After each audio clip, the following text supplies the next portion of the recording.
হইতেছে হইতেছে। ও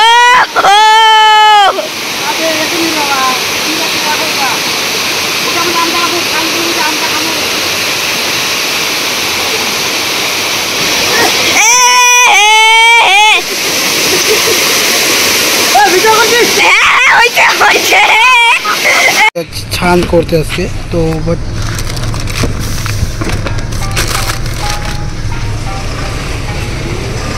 তো গাইজ ফাইনালি আমরা বেরিয়ে গেলাম, দাদা আমি আর অংশু তিনজনে বেরিয়ে গেলাম।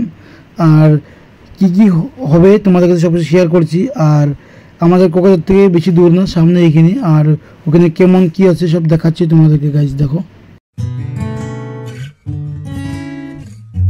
তো গাইজ ফাইনালি বারবঙ্গড়ি পাহাড় চলে আসছে। এখানে অনেকটা বড় মেলা হয় প্রতিটা বছর। আর আমরা এই পাহাড়ে যাব। পাহাড়টা এই ঝর্ণার সামনে আছে, ঝর্ণাটা তো তোমাদেরকে দেখাচ্ছি।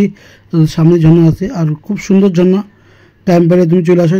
দাদা ড্রাইভিং করতেছিল তো। আর সামনে এই টার্নিংটা ঘুরলে অল্প যা দূরই ঝর্ণা।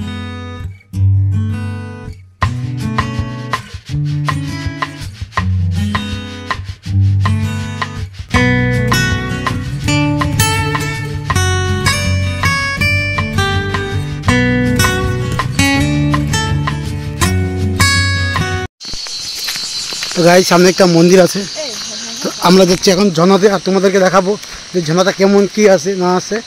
আর এখানে তোমরা আসতে পারো কিনা, কিরকম কি আছে সব কিছু তোমাদেরকে শেয়ার করবো। হরে হরে মহাদেব, হরে ভোলেনাথ, বজরং বলি,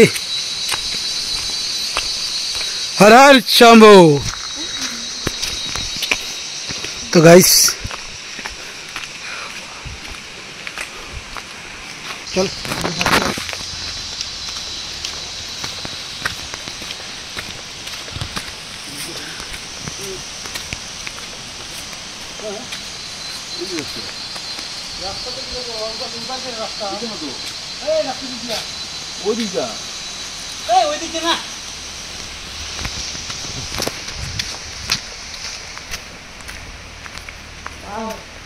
ভিডিও ভাই মার আগে যাও।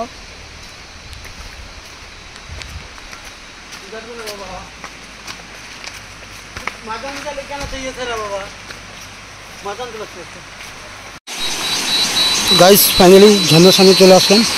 ও এই দেখো ঝর্ণা খুব সুন্দর। আগে অনেকবার আসছি আমি এখানে। ওয়াও, এখানে এখানে মজা নিব।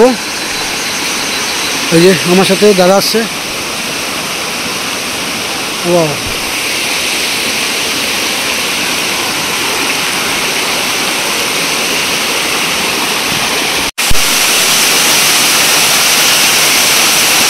गाइस बहुत ही अच्छा लग रहा है यहाँ पे आके। वाओ,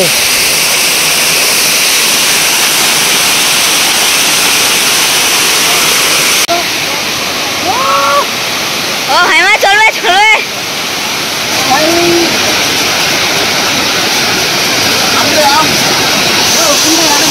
আম দাও আম।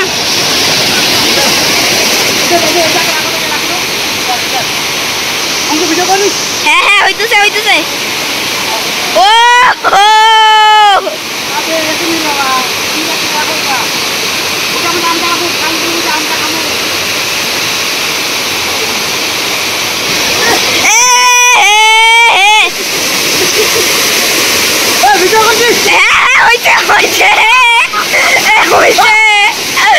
ভিডিও হয়েছে।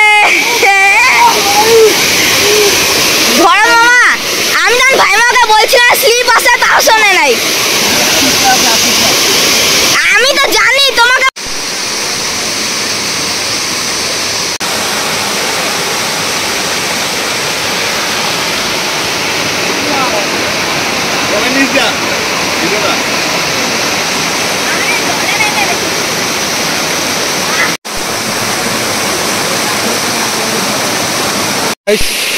খুব রিক্সি জায়গা।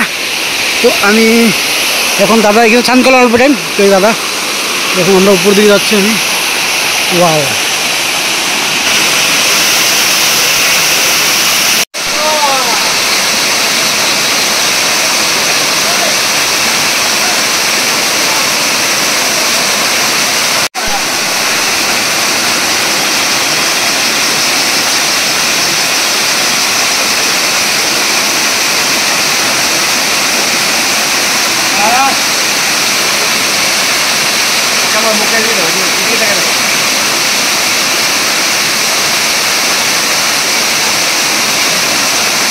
অংশু আর দাদা গামছা পরে আছে এখন।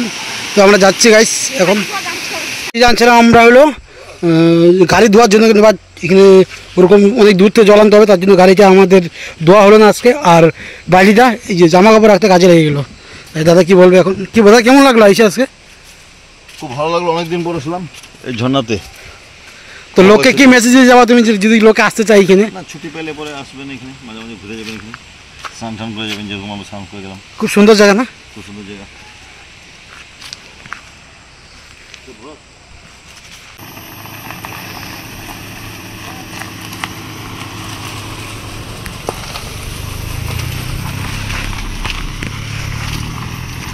গাড়ি থেকে নামছি আমি, আর গাড়ি আমাকে ছেড়ে যাচ্ছে, দেখছো কত দূর চলে গেলো, দেখলাম এত জোরে আছে। আর আমি যদি এখন দৌড়াই তো গাড়ি আরও পিক আপ দিবে, তো আমি দৌড়াবো না। এক জায়গায় বঙ্গাইগাঁও যাবো এখন আমরা। তো আমি যদি এ দেখো থেমে গেছে, আর আমি যদি এখন দৌড়াইতাম তো গাড়ি আরও চাপতো, কারণ কি আমি এখন বুঝে গেছি যে আমি দৌড়ালেই দাদা আরও পিক আপ দিবে। তো তার জন্য আমি হেঁটে হেঁটে যাচ্ছি, তার জন্যই দাদা ওইখানে থেমে গেল। আর আমি যদি দৌড়াইতাম দাদা আরও পিক আপ দিত। তো এটাই গাইস তোমাদেরকে মেসেজ দিলাম আমি। এখন যাবো গাড়িতে, দেখো গাড়িটা ওই থেমে গেছে ওই জায়গায়। আর আমি যদি দৌড়াইতাম বাট গাড়ি আরও ছাড়তো, তার মানে কি কষ্ট আমার হতো। কেউ যদি তোমার সাথে এরকম করে তো তুমি, তার জন্য তোমার এই ভিডিওটা আমি করলাম। কেউ যদি যাচ্ছে টিম নিয়ে তো তুমি আস্তে আস্তে যাবে, কারণ কি তোমাকে ছাড়া যাবে না।